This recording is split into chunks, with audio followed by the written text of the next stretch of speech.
आज हम लोग लिखना सीखेंगे पेंटिंग। तो उसके पहले सबसे पहले हम ले रहे हैं यहाँ पे एक धागा, और ये है वाइट मिट्टी जो होता है, सफ़ेद मिट्टी, इसके सहारे से लाइनिंग करेंगे यहाँ पे। तो इसको ऐसे करके यहाँ पे ये फिंगर में ऐसे लपेट देना है। लपेटने के बाद इसको, ये मिट्टी को इसको ऐसे रगड़ना है। 1 से 2 बार रगड़ने के बाद यहाँ पे जिस साइज का लाइनिंग करना वो कर देंगे। पहले जब पटकना है तो यहाँ इसको बैठाना है, बैठा के यहाँ से रखना है, और ये यहाँ से इसे पकड़ के ऐसे यहाँ से इसे खींच के छोड़ना है।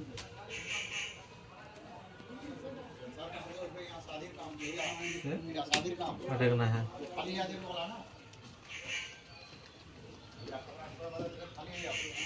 इतना तक तो आप समझ गए होंगे। उसके बाद हम ले रहे हैं ये ब्रश, जो शॉर्ट हेयर का है, ये मार्केट में आपको आसानी से मिल जाएंगे। और इसमें ले रखा है वाइट कलर, जो एशियन पेंट ऑयल पेंट होता है उससे लिखेंगे।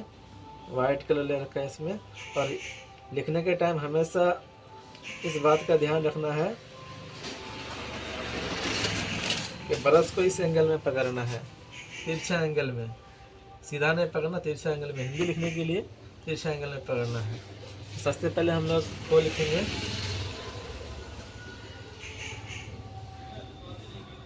ये हैंड लगाने के लिए आपको, और ये हैंड लगाते हैं लेफ्ट हैंड, ये आपका स्टैंड का काम करेगा, जिससे आपका हैंड हिलेगा नहीं। और यहाँ से गौर से देखिए कि हम किस तरह हाथ को हिला रहे हैं, यहाँ पर किस तरह मूवमेंट कर रहे हैं हाथ का को लिखने के लिए। यहाँ से देखें, इधर लेके आओ कैमरा। सबसे पहले यहाँ से ऐसे करके यहाँ लगे झटका मारना है इस तरह। और झटका नहीं होता है तो यहाँ पे ऐसे सीधा खींचने के बाद यहाँ पे इस कोने से ब्रश के ये पोर्शन से आपको यहाँ पे तिरछा कर देना है। उसके बाद फिर ब्रश को वही एंगल पर, सीधा नहीं, थोड़ा सा इस एंगल में पकड़ेंगे, तिरछा एंगल। उसके बाद यहाँ से खींचना है,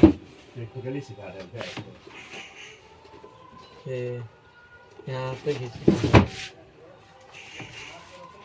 फिर यहाँ ब्रश को यहाँ पे दोबारा बैठा के इसको राइट टर्न से यहाँ खींचना है। इसके बाद यहाँ पे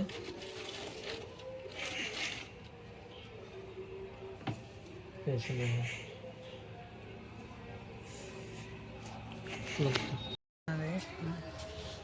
बस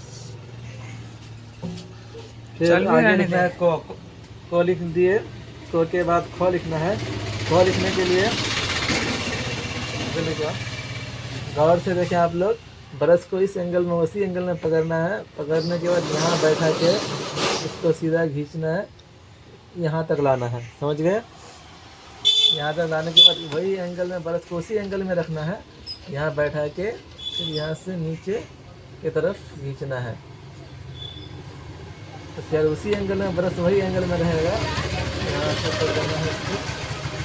उसके बाद यहाँ सीधा खींचना है,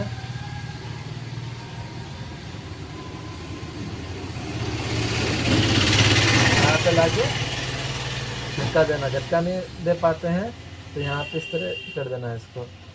उसके बाद फिर ब्रश को यहाँ बैठाना है। यहाँ बैठाने के बाद ऐसे करके यहाँ से खींच के यहाँ पे लाना है उसको। उसी ब्रश को यहाँ से फिर यहाँ कर देना। समझ में आ गया? उसके बाद ये हैंड आपका एक बैलेंस करेगा, आपको हैंड को एक स्टैंड का मदद करेगा, स्टैंड की तरह काम करेगा। उसके बाद यहाँ से फिर आपको खींचना है।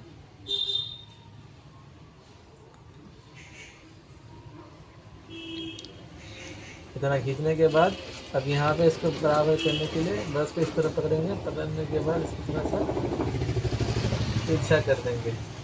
तो बन गया। चलिए हम लोग लिखना सीखेंगे गो। गो ही बहुत ही आसान है गो लिखने का तरीका। बहुत ही सिंपल है, आप भी लिख सकते हैं, बहुत ही इजी है।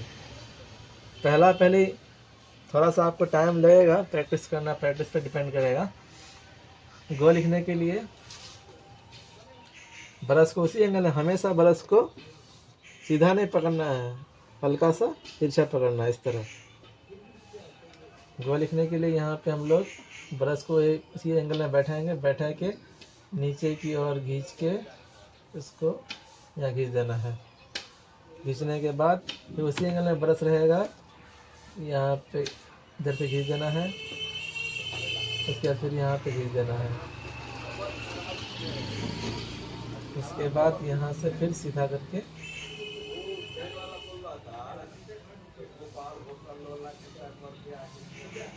नीचे खींच देना है। समझ में आ गया? फिर ऊपर यहाँ से फिर सीधा करके यहाँ पे खींच देना है।